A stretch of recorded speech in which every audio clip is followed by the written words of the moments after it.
Alright, so I haven't made a video in a while, but that doesn't really matter. This one I felt is very necessary from a certain perspective of people who I just happen to fit into that category. I could be wrong, though I don't feel I am, but the notion that I've seen on the internet, or on YouTube specifically, is I'm kind of the only one out in this. So I want to give my perspective. So last night I finally saw the movie Weapons, which was directed by Zach Kreger, or Krieger, however you pronounce it. And truth be told, I did not enjoy it. I didn't like it. I think it had some good parts, some good aspects to it. But ultimately, it's fallen into a category of movies that I don't quite like. So let me preface this.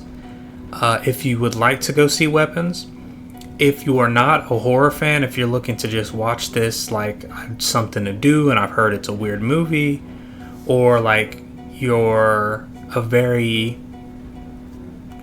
like general horror movie watcher, you might enjoy this. You'll probably get a kick out of it. But if you eat, sleep, live, and breathe the horror genre, especially if you've been a part of it since like the 90s and even before that, this movie might not do much for you, and it didn't do much for me. So to give some background, the horror genre is probably by far my favorite. And you might say, well, horror covers a lot of things. Are you talking like poltergeist? Are you talking, serial killers, slashers, zombies? It kind of goes over gore, not gore, whatever. I've got a set of movies here, and I don't have a ton of horror movies, which is funny that I don't own as many considering how much I love it. But these are just a few that I can present that I thought these were very solid movies, enough that I was willing to buy it. Either they covered certain categories that I look for in horror, or I think they just encompass the genre very well. I don't own Halloween, but I would say that's up there. But so we have The Thing, John Carpenter. I mean, considered one of the greatest horror movies. If you haven't seen it, check that out. This one can be a little contentious based on how it ended, but Evil Dead Rise. I thought the presentation on this movie was sensational, very gory, very good visuals, just all around very strong. This one's a bit of a twist to it. Trick or Treat, an anthology film. This is to me, it's an essential watch. Very good. You get multiple stories. They all connect at the end. Kind of like Weapons, but they did it better, in my opinion. Clive Barker's Hellraiser. Another classic. If you haven't seen it, check it out. I'll be referencing this as well as Trick or Treat into Weapons as we go along. Late Night with the Devil. Not a conventional horror movie. Kind of like Weapons. But I think they present the story very well, and they don't stretch it out as poorly as Weapons did. And in this one, I will have to cut out of the video, or I'll have to, bleep it or black bar it. I'm not going to read the title of this movie. I actually don't want to encourage the general public to watch this movie. I'll read this little snippet on the top right corner of the DVD, or was this Blu-ray or DVD? Of the DVD set. So if you know what this is, then you know what movie I'm referring to, but I'm not going to outright say it. So it says, warning, due to its shocking and violent subject matter, no one under 17 should view this movie. I'm not going to say much more than that. Very, very disturbing movie. So with that being said, let's get into Weapons. So the premise of Weapons is 17 kids go missing in this town.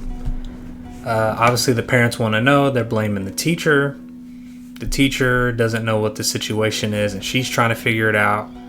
And so this movie takes you through different stories of characters who are involved in this town where these kids are missing. And you're just kind of going through everyone's experience until it leads up to what the story is. So I'll leave you with that. If you want to see it, go check it out. At this point, I'm ready to just hop into spoilers. So Zach Krieger, this same director who made Barbarian, It feels like he was going for the same type of movie and it didn't work.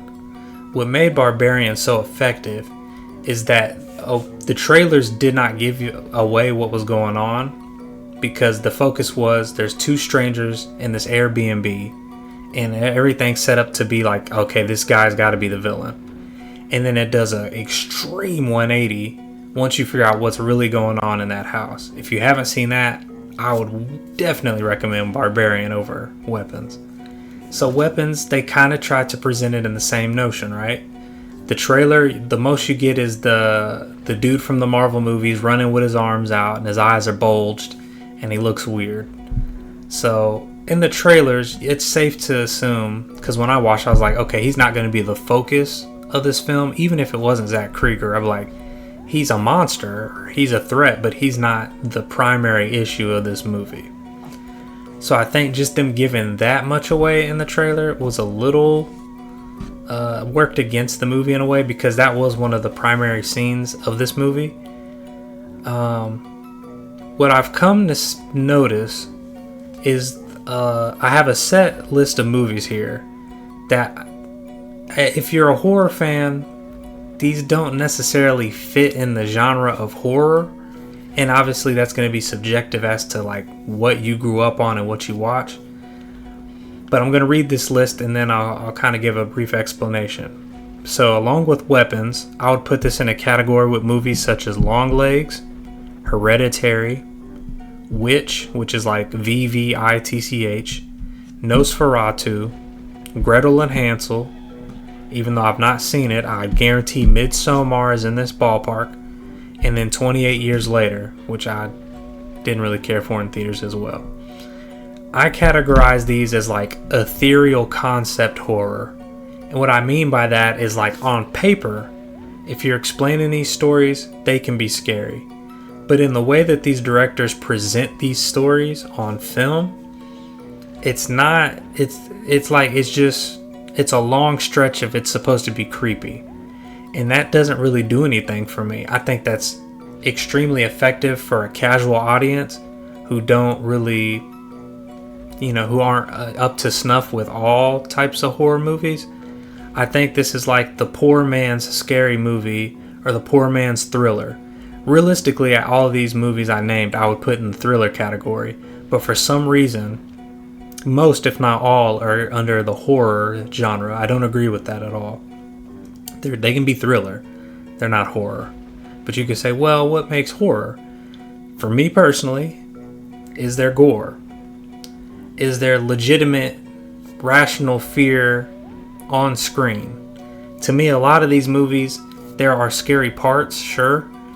But the premises, ultimately as it plays out in totality, it's not that scary. It's pretty stupid. The presentation of the movie just is not based in like fear. It's more like tension, and tension can be scary. So like these set of movies that I named are extremely effective for general audience. Like if you're like hardcore, you are like Christian to a T, all these movies are going to disturb you. If you're on the other side of the spectrum like me, where it's like, I just watch scary movies, I like scary movies, I love them, I'm willing to give any scary movie a shot, whether it's good or bad, because I'm just really invested in the craft and the process and the stories of these movies. I've seen so many, and so many are outplayed, and so many still work. These type of movies are the worst horror movies to me personally, because that's not horror to me. I grew up on slashers, so I'm more lenient towards that. Not lenient. I'm leaned more towards that. I've seen a lot of gore heavy stuff. I lean more towards that. Weapons has a pretty nasty scene at the end, but then that's it. So back to the focus of Weapons. Weapons tells you like 5 or 7 different character stories.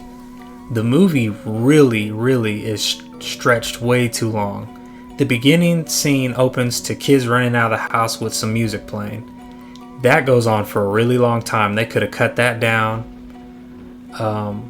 Some of the scenarios with characters could have been removed entirely. There's a junkie, and he doesn't really play a valuable role in the movie. The biggest part that he saw the biggest part that he has for the movie is that he is what allows us to know where these kids are at.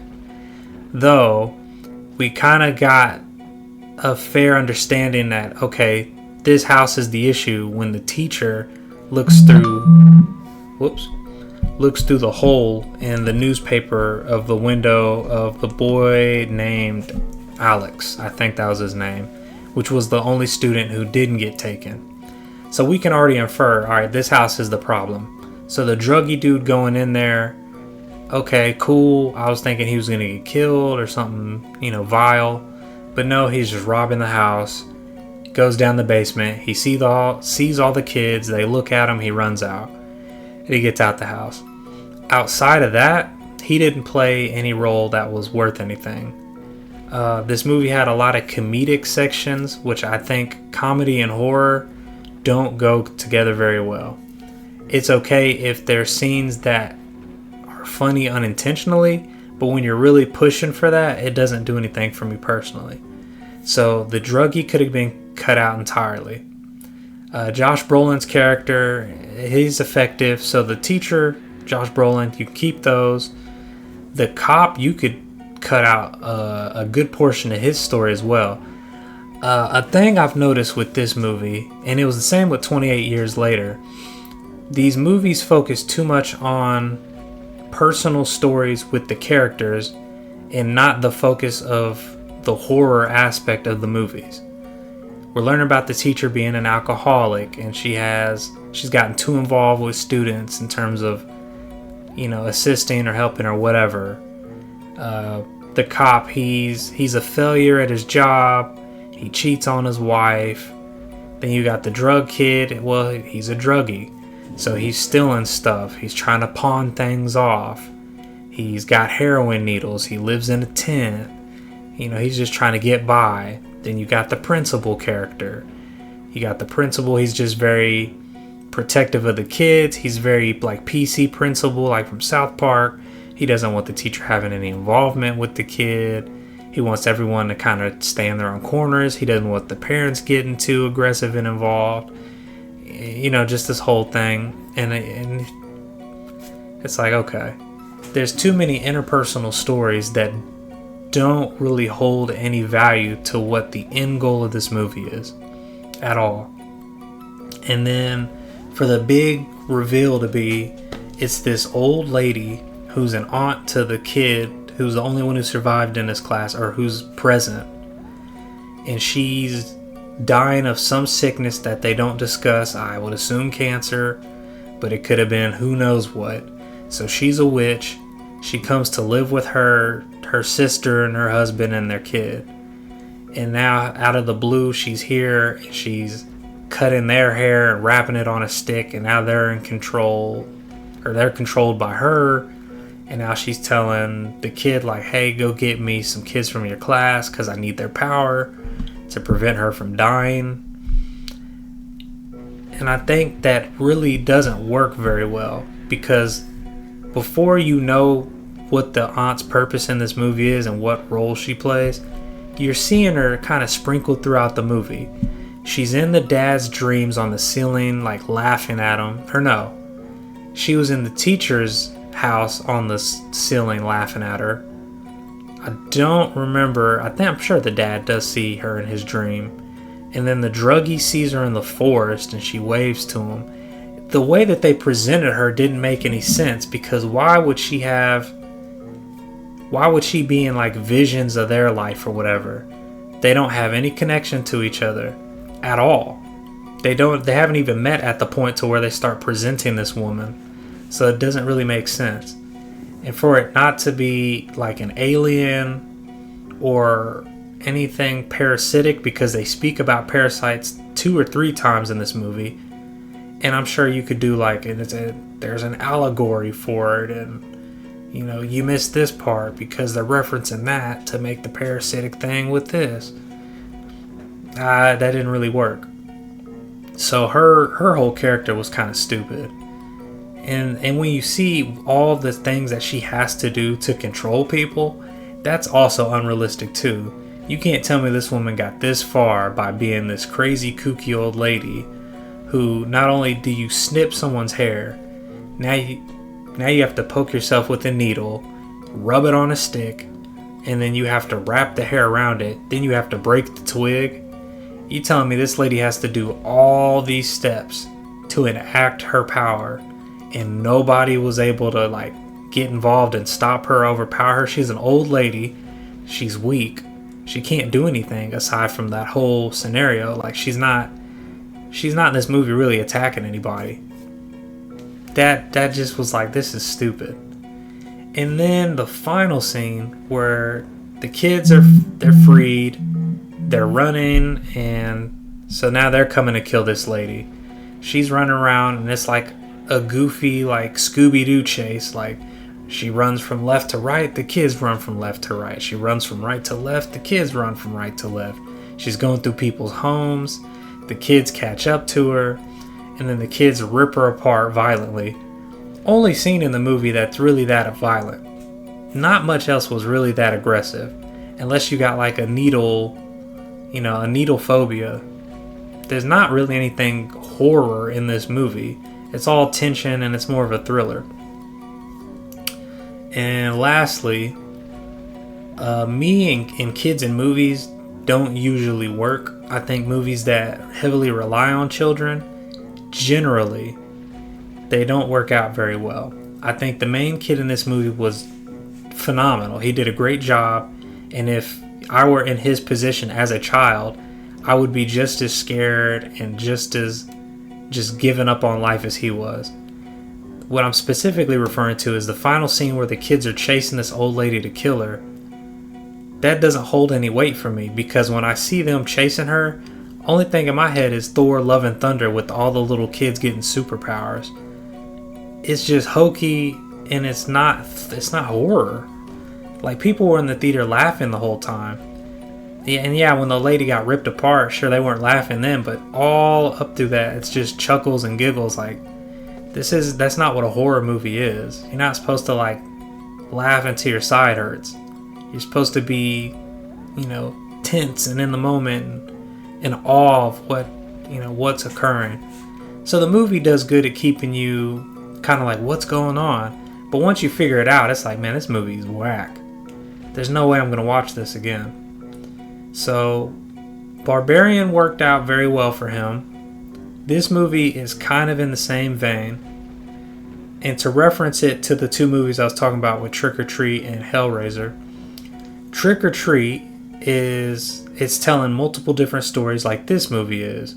The only difference being, though Trick or Treat's stories are interconnected, they're anthologies in the sense that we're following totally different characters with totally different scenarios that present their own form of horror entirely, whether it be vampires or monsters or zombies or whatever.